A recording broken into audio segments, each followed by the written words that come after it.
Hello guys and welcome back to Mystery Truth. Today we bring you a report of alien encounters at underground military bases. Military bases with their secretive natures and security clearances, often seeming to operate in the dark beyond the public eye, have always drawn to them tales of conspiracies. It sometimes seems that there is not a single military base that doesn't have at least some dark rumors swirling about it involving strange experiments, UFOs, and aliens. For the most part, these just remain lore and more or less urban legends, but they become more interesting when actual people who were supposedly there step forward to talk about the outlandish things they have seen at such places. One such very odd case comes from a witness who claims to have had several surreal encounters with aliens in secret underground facilities beneath two US military bases. The report in question was released by the radio station KPFA-FM in Berkeley, California, during a 4-hour show on UFO phenomena.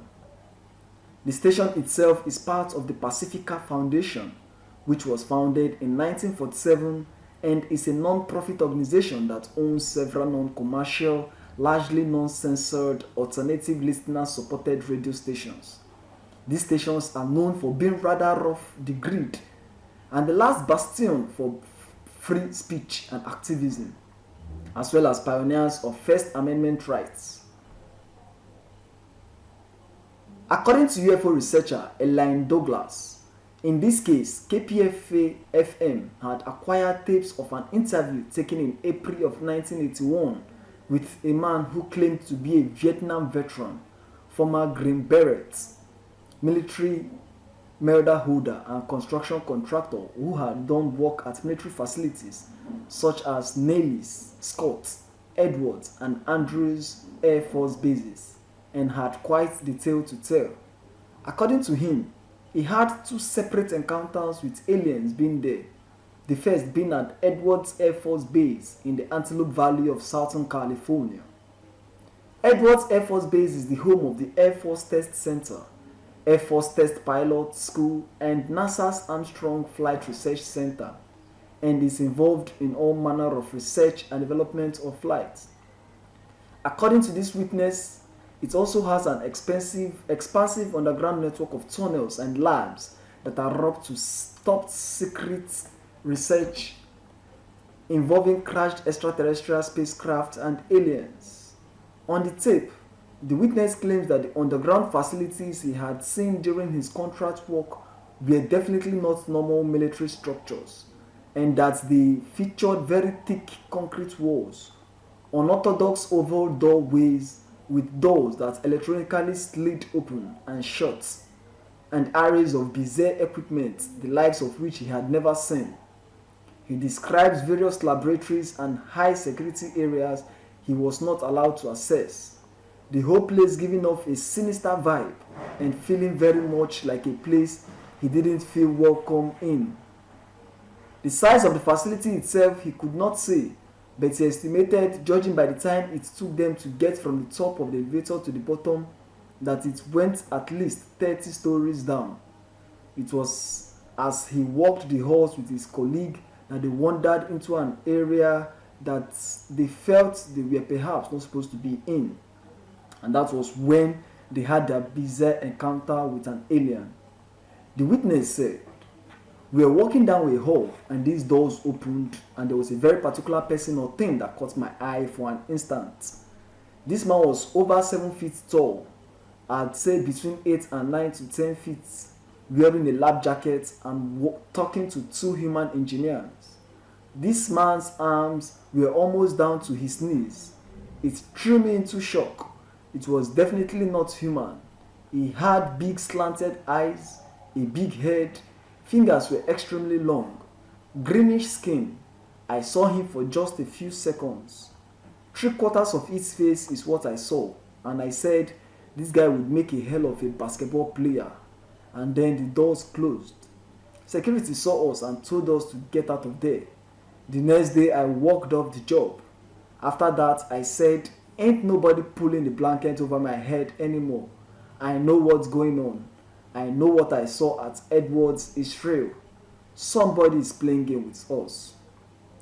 The witness second encounter allegedly happened at the China Lake Naval Air Weapons Station, located in the western Mojave Desert region of California, approximately 150 miles north of Los Angeles. The base was originally called the Naval Ordnance Test Station and is involved in a variety of research, testing and evaluation programs for the U.S. Navy. The sprawling site covers a massive 1.1 million acres on area larger than the state of Rhode Island. It was as he was doing work there with some colleague that he purportedly saw aliens for the second time in his life, and he explained of what happened. The security thought we had left, me and two other guys, but we decided to stay over and finish the job. We walked past a hangar and we could see through a window, the witness said. One of the guys I was with, Paul, he saw them first. He said, "Come here, hurry up, I want to show you something." And we looked in the window and there are 4 little grey guys, about 3 feet tall. Right then, security saw us and they told us, "We thought you guys left." And they escorted us and said, "You are not allowed around this hangar. This hangar is off limits to everybody. You will get yourself shot." And it messed with Paul's mind so much that every chance he got, he snuck over there. He finally got caught and was kicked off the base. After 3 months later, they found him mysteriously dead in Orange County. This kind of story puts a scare in me. I know why not to mess with something. The witness insists that his story is true, and apparently throughout the interview seems very sober and sincere. When the segment was originally aired on the KPFA-FM UFO program, it generated so much interest that we are planning on broadcasting it again. But shortly before they were to do this, they allegedly got a message from the KPFM program producer, Ralph Steiner, somebody stating, "Do not rebroadcast this tape. Persons whose testimonies on the tape have been threatened and their lives are in danger." That was how the radio station was silenced. And if so, by who? There is very little to verify any of this, and it could all very well be someone playing a hoax and having a laugh at everyone's expense. But it does certainly add to the already rich lure of secrets, ominous military bases, and their supposed bizarre dealings with extraterrestrials. That's why we call it a wrap today. What do you think of this? We know truly, we've confirmed that underground military bases harbor so many secrets. Look at Area 51, and now this. Most of the naval bases are very, very secretive, and they hold high level of research of extraterrestrials, research of UFO. Whatever you have to say concerning this, what do you think of this? Drop your comments in the comment section, and don't forget to subscribe to this channel. Thank you very much.